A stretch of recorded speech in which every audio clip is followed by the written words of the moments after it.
Hey guys, welcome back to my channel where we're all about leveling up, elevating, and living our absolute best lives.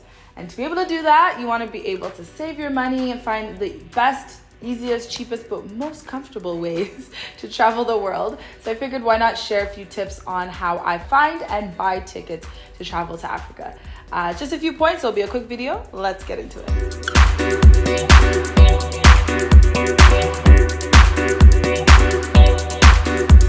So since I've been coming back to Uganda since 2013, I've been doing this little travel hack that I don't know if it still works because mind you, there's been COVID and airlines have changed a few things here and there. But back in the day, I used to book my flights on a Tuesday 6 weeks before departure for a Tuesday. I don't know why, but there's this thing where flights are cheaper on Tuesdays. Guys, don't ask me. It's the algorithm, it's the analytics, it's the whatever of these travel websites, but for some odd reason, that's a thing. So that's how I would always book my flights, and I think now it's just ingrained in me. That's the first thing I check, and then I'll go and check other dates if they make more sense. Also, you have to keep in mind if the destination you're going to actually travels and lands on a Tuesday, but it doesn't matter the landing, it's usually just your departure from said destination on a Tuesday. So the next thing I want to mention is how I actually locate my tickets. So I used to personally use all these flight apps to buy my tickets on there, especially when I was being like hella cheap and like hustling with my money and whatever. But I think now it's just, and especially after COVID, it's just so much smarter not to do that. So I use apps like Momondo, Skyscanner, and such to search for my tickets. I look for the cheapest ticket possible, and this is how I'm able to fly airlines such as Emirates, which are considered more pricey, but I just find the times when or dates where they have the cheapest ticket available for said airline. So I do this and look for the flight, and then I book on the website of the airline. This is extremely important, which I'll mention in just a second, but I wanted to highlight that. Use those apps as much as possible. Put in all your features from what days you want to fly to what times, or whatever, what airlines you want to use, your budget and everything. Write it down and then save it. The third tip is to stick to one airline.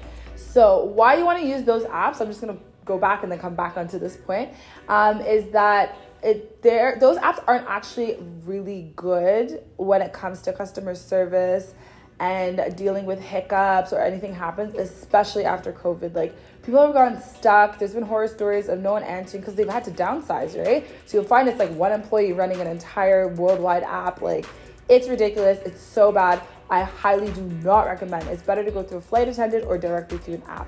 Hence, also the perks of going through those airlines. So say, for example, coming to Uganda, there's very few airlines that fly from North America, specifically Toronto area, that will fly to Uganda. It's always best to stick with one airline because as you rack up miles, then obviously you get the perks. You can upgrade to business or first class. They just treat you better, to be honest with you. You're like a member in their society. And over time, you realize it makes so much more sense. So if not one airline, stick to two, because not all airlines fly every day of the week, and maybe you have to go somewhere ASAP, and maybe on that particular day you need a particular airline. So stick to one or two. You'll find there's way more perks. And trust me, guys, especially in COVID with last minute cancellations and whatever, you need to be able to reach someone as soon as possible. And those airlines do not work with you if you didn't book your ticket through them. Moving to Africa, specifically Uganda, was really daunting with little to no information online about where to live, how to start a business, what to eat, where to hang out, all of that amazing stuff. So I figured I'd start a website where you can book a consultation with me and ask me whatever you like, and then also updates based on the diaspora community that we're growing here on YouTube. So definitely go and check out the website and join. So the next point I want to bring up, which is such a pre-COVID perk. Now I probably wouldn't even chance it or try it, but I always pick airlines with really great cities/airports. So for example, I swore by KLM for the longest time. Obviously there's better airlines, but why I loved KLM is that they have these like morning, like you'd arrive in the morning from Toronto and then you fly out later in the evening. And then that gave you a whole bunch of hours. To most people, that would sound like an absolute nightmare to be in an airport for that many hours. However, if you are fortunate enough to be in a country where you don't need a visa to be in Amsterdam, you could actually leave the airport and you have like a little mini vacation on your vacation. It's the dopest thing ever. I used to just go peruse the canals, eat all the different types of food I could find in the few hours I had, have wine and just drink and just, I just felt like I was in a movie. You guys know me, I'm always in a movie in my head. But it's like one of the best things. For example, even Emirates, usually if you fly with them and it's an overnight flight, they'll give you an overnight stay while you're in Dubai. And I'm pretty sure, I haven't done that in a while, but I'm pretty sure like you can go out, do a few fun things. Qatar has a beautiful, beautiful airport. I probably, because of, like I said, of COVID, I've only flew them during COVID, so I wasn't able to like leave, and I don't know their regulations for visas and stuff, but I do know like take the advantage and post-COVID or even in pre-COVID, if you're able to, even London, you can stop over. If it's a couple of hours, you can go do some shopping, have some fun, and then head over to your destination, wherever that may be in Africa. But for me personally, Uganda, I've had so much fun. I love traveling. I love being in airports. I love the perks. I'm not in a rush to get to my destination. I just make it a trip within my trip. Google Flights is amazing. It actually doesn't work for me unless I'm in Toronto or so basically Canada or USA. Maybe it works in other countries, maybe Europe or UK. But when I'm in Uganda, I can't find flights going the other way.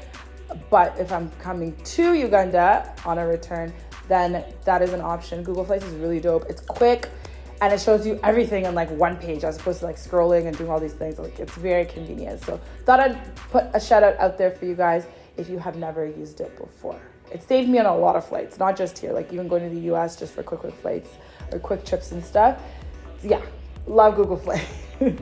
So just wanted to mention some African airlines that I do like. I've only flown a few. I flew out South African Airlines before they disappeared.